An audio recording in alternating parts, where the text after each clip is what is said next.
I am going to run you through a quick tutorial on how to develop a workshop discussion using the workshop tool. So first things first, on this course, I am going to turn editing on, and then I identify the topic under which I want the workshop to go. So I will scroll down, say to the topic under decision making and looping.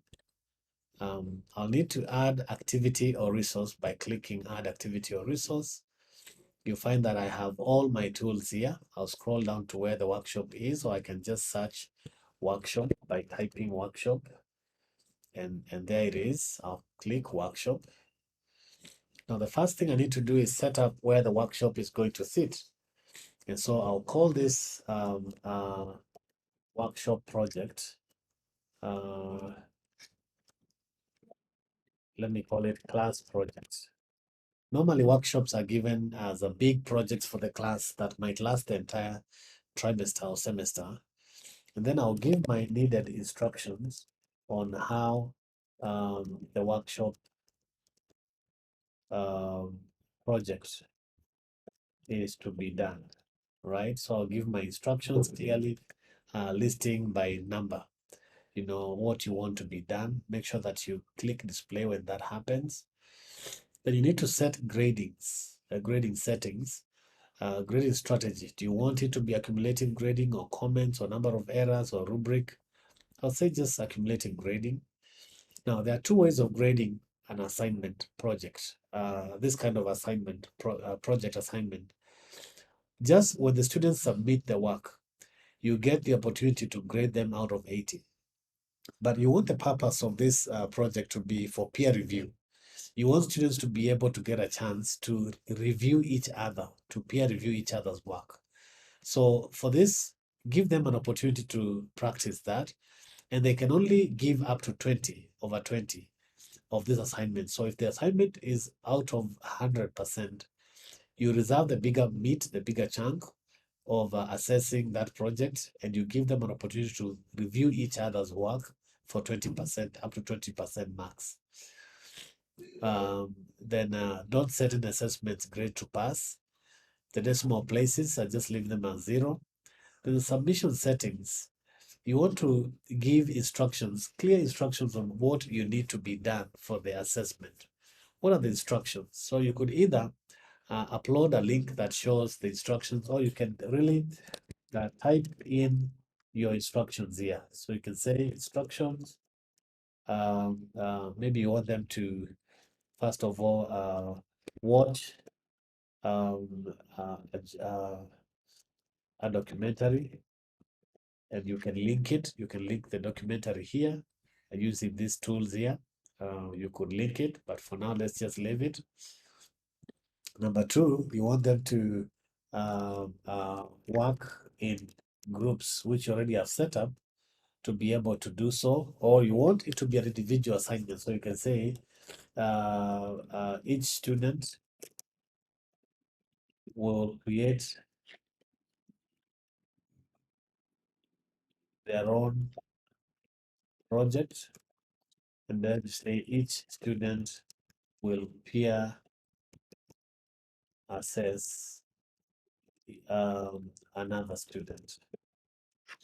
Okay, and then give any other instructions that you may want to be seen in terms of what do you want to see in the submission. Because the submission needs to be this long, that long. Set up everything. Set up the submission instructions.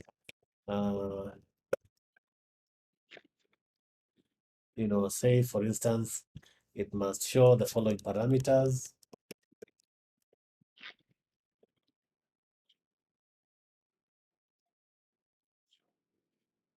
All right. You can say that it needs to be 1,000 words long.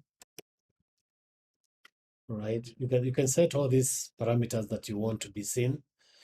The submission types are either online or file.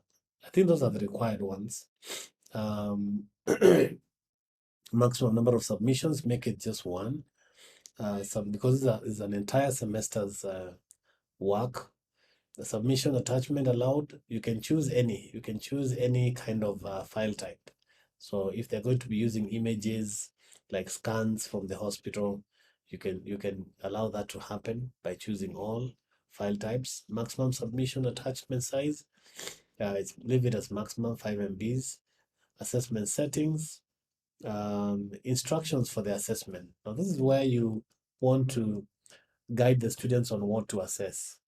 So you can give them instructions to peer assess another student's work. Um, Look for the following. Okay, so you can set that.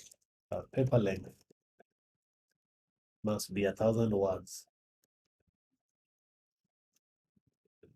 Oh, must be 1,000 words. Um, it must show evidence for research in the following areas, and list which areas those are. It must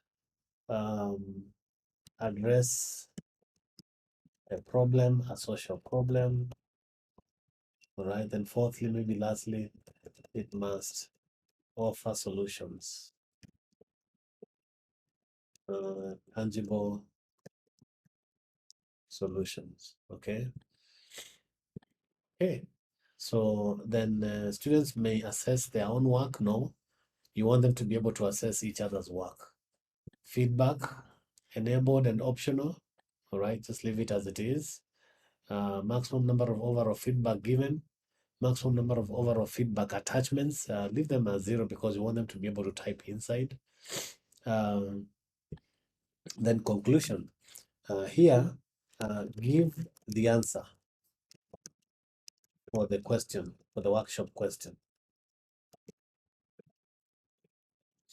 In other words, give the expectations of what needs to be seen in the end.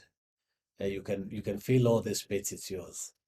Example submissions, don't allow them to be able to offer example submissions, just make this be the final work to be done. Availability, like usual, open for submissions from check this site to activate. Open for submission. So just this, that there are phases of doing this. For submission, let's say this will be submitted at, you want it to be submitted at 9:35. Submission deadline, choose the calendar again, say that this needs to be submitted by, this will be days, by the way, it will take you days, but you want this to be submitted by 10, the deadline to be 10 today. Switch to the next phase after the submission deadline. You can choose that so it automatically switches. If you don't do that, then you'll have to switch yourself. All right. Open for assessment. Now, when will they be able to assess each other? The students to be able to peer assess each other. That should be after 10. So it will be from 10 a.m. It cannot be earlier than that. It is only after submission is over. Deadline for submission, say for assessment, say it's 10:15. Normally you set this, you give it them like a day or two to do so.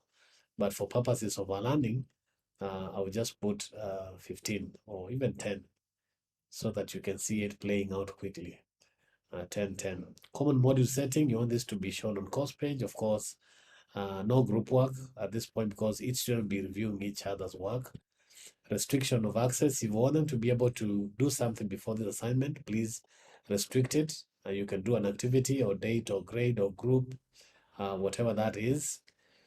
Activity completion, is what you want the students to be able to do, but you've already set those parameters. So just let them mark manually as completed once this is done. And then we shall save and return to course. So that's the outer shell. So we need to go to our topic, which was decision making and looping. And there we find our assignment ready for submission. So let me turn editing off so that you see how this looks like. So you have your assignment ready, the class projects. Click on the class project to be able to see what's not been set up. So we have already, this is a setup phase. This is phase 1, phase 2, phase 3, phase 4, phase 5.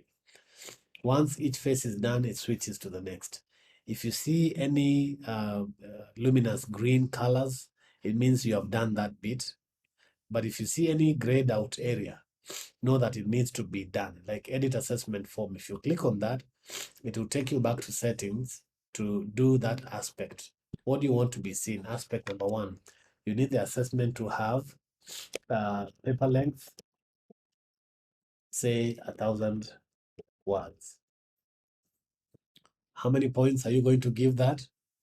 The assignment is out of, say it's out of 20.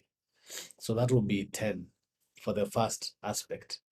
Second aspect, you want it to give, and the weightage is 1. You can change weightage to be anything. So it could be even 10 for that. Aspect number 2, you want the paper to show a discussion or comprehensive discussion around the project question. Let's say it was about referendum. Yeah. What is show the entire process of conducting a national referendum. Referendum. Okay. Yeah, referendum. Um,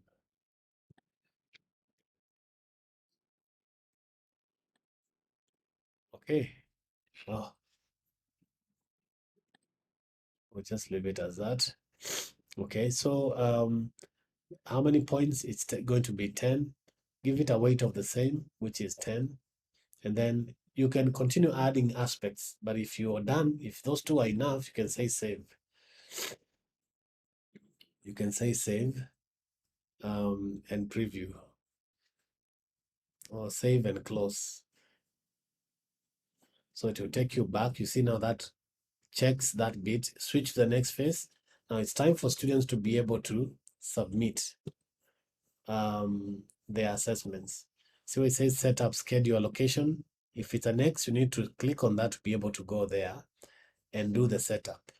So is it manual allocation? Is it random allocation? Is schedule allocation? Let's say automatically allocate submissions at the end of the submission phase. So you can check that. Or if you want to be able to do that manually, then it means you'll need to do that yourself. And that can only happen when students submit. But since they haven't done that, we'll go to scheduled, say automatically do that, and save changes. Continue.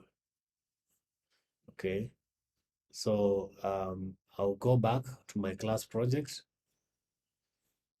You see it has checked that. Schedule allocation, it's automatic. So allocate submissions for expected are 18 students. This class has 18 students. But since this is a demo, none has submitted yet. So that's why you're seeing all these grayed out areas. But if they begin submitting and 18 of them do so, then this would turn color to luminous green. So we can switch to the next phase, which is now peer assessment. Now you want the students to be able to peer assess each other, the assessment phase. Switch to the next phase once they finish. You see, even the allocations, the deadlines are put for the assessment to be open from 10 a.m. to that time. So when it gets to 10 a.m., this will change. Automatically to switch to the next, or you can switch manually to grading. So this is a project that will take the entire semester. So you can issue grading once they finish assessing each other. It's time for you to now give they assess each other up to 20%, you do 80%, and then you switch to the next phase when the deadline comes and you close the workshop at the end of the semester, whatever time you want this project to be end. You're seeing these crosses because you've not yet calculated and submitted grades, because no submission has been made, but all that can be tracked down here. Whatever students are able to score each other will be seen. You can see the name of the students. You can see grades received, grade for submission, that's you. Grades given for assessment, that's what they have received from their peers. And then the total is cumulated to give the total grade for that particular workshop project. That's it for now. If you have any further questions, please reach out to your Odell personnel. Thank you.